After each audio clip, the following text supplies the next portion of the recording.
சாராயமே இருக்காங்க. பழைய 39 திட்டங்கள் ஏதாவது இருக்கு, அதை நம்ம செயல்படுத்துறதுக்கான முன்மாதிரி இருக்கா சார்?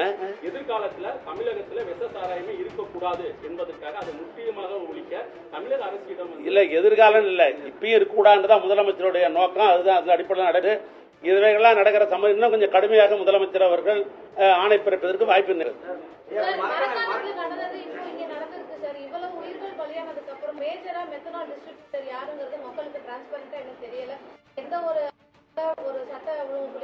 இல்ல, அதுதான் சொன்னேன். சிபிசிஐடியை போட்டிருக்கிறது காரணம் என்னன்னா, எரிலூர் போலீஸ் அடிப்படையில் நாங்கள் தற்காலிக பணி நீக்கம் செய்திருக்கோம் என்பதெல்லாம் கண்டறிந்து தீவிரமான நடவடிக்கை எடுக்கின்ற அந்த அடிப்படையில் தான் சிபிசிஐடியுடைய ஐஜிஎஃப் எல்லாம் வந்து உடனே முதலமைச்சர் கட்டாய நடவடிக்கை எடுப்பார். சார், இப்போ கள்ளச்சாராய ரெய்டு கல்லூராயன் மலையில மட்டும்தான் குறிப்பிட்டு நடந்துச்சு. அந்தந்த காவல் நிலைய பகுதியில் ரெய்டுங்கிறதே இல்லாத இருந்துச்சு சார். காவல்துறையில் அதுக்கு ஒரு காரணம்னு பொதுமக்கள் இல்ல, இதுல இன்னும் அதிகமான தனி கவனம் செலுத்தப்படும். ஏன்னாக்கா இறந்தவர்கள் பெரும்பான்மையாக பார்க்கிற பொழுது நம்முடைய தலித் அன்பு சகோதரர்கள் பாதிக்கப்பட்டிருக்கிறாங்க. ஏன்னா அவங்க தான் பல்வேறு நிலையில வந்து பொருளாதார குறைவு இருக்கிற காரணத்தில் பல பணிகளுக்கு போறவங்க அவங்க தான், வேலை வாய்ப்புக்கு அவங்க தான் போறாங்க. தொழிலாளர்கள் அவங்க பாதிக்கப்பட்டிருக்கிறாங்க. அது முதலமைச்சருடைய கவனத்திற்கு இருக்குது. ஆனால் தனிப்பட்ட முறையில் இனிமேல் இது போன்ற ஆதிவார குடியிருப்பெல்லாம் வந்து இன்னும் ஸ்ட்ரிக்டா வந்து கண்காணிப்பை மேற்கொள்ளும். தமிழ்நாடு முழுதும், கள்ளக்குறிச்சி மட்டும் இல்லாமல்ல, இது ஒரு உதாரணம். இதை வைத்துக் கொண்டு தமிழ்நாடு முழுதும் கடுமையான சட்டங்களை நிறைவேற்றுவதற்கு முதலமைச்சர் அவர்கள் கடுமையாக அதுக்கு ஆலோசனை வழங்குவார்.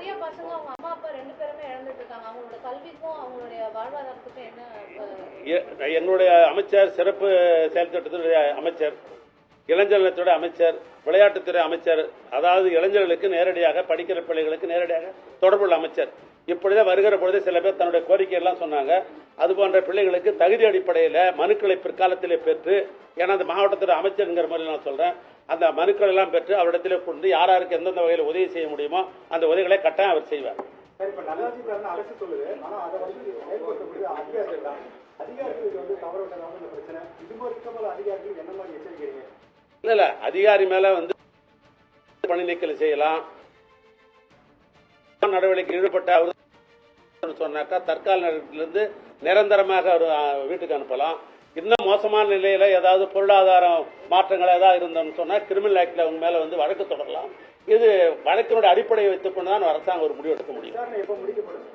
விசாரணை இப்பதான் நேற்று தினம் நடந்திருக்கு. உயிரை காப்பாற்றுறது அந்த அடிப்படையில் தான் அரசாங்கம் இப்போ முன்னுரிமை கொடுக்கிறோம். அந்த சிபிசிஐடியினுடைய ரிப்போர்ட் வந்த உடனே முதலமைச்சர் கடுமையான நடவடிக்கை எடுப்பார்.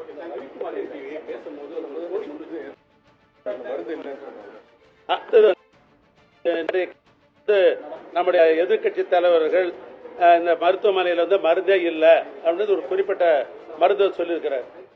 இங்க போதுமான அளவுக்கு மருந்து, அது மட்டும் இல்லை, ஸ்டாக் மட்டும் இல்லை, ஒரு பேஷண்ட்டுக்கும் பக்கத்தில் இந்த மருந்தை வைத்துக்கொண்டு ஒரு பேஷண்ட்டுக்கு வந்து 2 சிறப்பு மருத்துவர்கள், ஸ்பெஷல் டாக்டர்ஸுங்க, அது போன்று 2 செவிலியர்கள் போடப்பட்டு இந்த மருந்து பக்கத்தில் இருக்குது. நாங்கள் அந்த மருந்து அங்கிருந்து தான் நாங்களே அமைச்சர், மக்கள் நலத்துறை அமைச்சர் இது எடுத்து வந்தார்.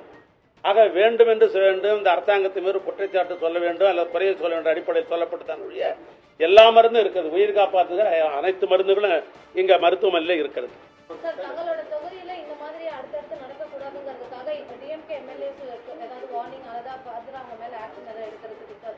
நம்ம சொல்றது புரியல.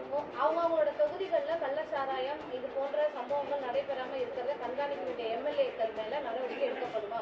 இல்ல, யாரா இருந்தாலும் சரி, கட்சி எம்எல்ஏ எல்லாம் கிடையாது. சட்டத்துக்கு முன்னால் எல்லாம் ஒண்ணுதான். யாரு தவறு செய்திருந்தாலும் அது வந்து இந்த சிபிசிஐடி என்கொயரி வந்ததுன்னு சொன்னாக்கா அவங்க மேல கட்டாயம் முதலமைச்சர் நடவடிக்கை எடுப்பார். ஒண்ணு. ரெண்டாவது, சட்டமன்ற உறுப்பினர்கள் வந்து நேரடியாக முதலமைச்சரை பார்த்து அல்லது மாநில இருக்கிற அதிகாரி, காவல்துறை அதிகாரியை பார்த்து, மாவட்டத்தில் இருக்கிற அதிகாரியை பார்த்து அவர் கடிதம் கொடுக்கறதுக்கு அதை வந்து நிவாரணம் கேட்பதில் அவங்களுக்கு உரிமை உண்டு, மக்கள் பிரதி என்கிற காரணத்தினால்.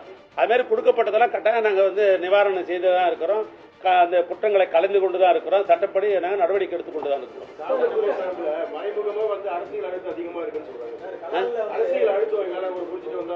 இல்ல, அது போச்சு வாக்கில் போனா சொல்ல முடியாது. அது வந்து ஆதாரபூர்வமா நீங்க புகார் அடிப்பில் கொடுத்தா கட்டாயம் என்கொயரி பண்ணணும், அதுக்குரிய நடவடிக்கை எடுக்கணும்.